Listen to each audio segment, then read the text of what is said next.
ஆக்சுவலாக இந்த Honda pilot பார்த்தீங்கன்னா நமக்கு வந்து 8 seater. So 1 2 3 4 5 and then third ரோவில் ஒரு 3 சீட்டு. பட் இதை வந்து நம்ம 7 சீட்டராக கூட கன்வெர்ட் பண்ணிக்கலாம். எப்படின்னு கேட்குறீங்களா? இந்த வரைக்கும் பார்த்தீங்களா இந்த மிடில் ரோ இதை அப்படியே இங்கே ஒரு நாப் இருக்குது பார்த்தீங்களா, இது இழுத்தா ஃப்ளிப் ஆகிடும்.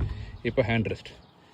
இப்போ இதை இங்கே ஒரு ஆப்ஷன் இருக்குது, இங்கே ஒரு நாப் இருக்குது பார்த்தீங்களா, இந்த நாபை பிடிச்சி இழுத்துட்டு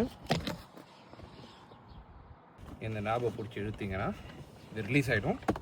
ரிலீஸ் ஆனதுக்கப்புறம் இங்கே ஒரு கம்பி இருக்கும், இதை பிடிச்சி விட்டு பண்ணிங்கன்னா சீட் கையோடு வந்துடும். இப்போ பேபி சீட் போட்டுக்கலாம் அப்படின்ட்டு. ஸோ இதை அப்படியே தூக்கிட வேண்டியது தான். தூக்கிட்டு இப்போ இது 7 சீட்டர். இப்போ இது என்ன பண்ணுறது தெரியுங்களா? அப்படியே பேக் பண்ணுங்க.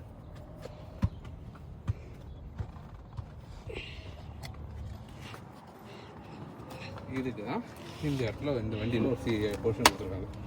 ஓப்பன் பண்ணி இந்த சீட்டை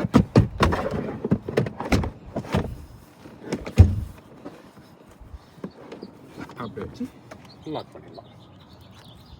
அவ்வளோதான். ஒரு சீட் இங்கே இருக்குது. இப்போ நம்ம வண்டி 7 சீட்டர் ஆகிடுச்சு வித் கேப்டன் சீட்ஸ். 1 2 3 4 5 6 7 நல்லா இருக்குல்ல இந்த ஆப்ஷன். இந்த வண்டியில் எனக்கு ரொம்ப பிடிச்சிருக்கு. ஃப்ரண்ட்டில் பார்த்தீங்கன்னா தெரியும். ஸோ நடுவில் போகிற வரத்துக்கு ஜாலியாக இருக்கும்.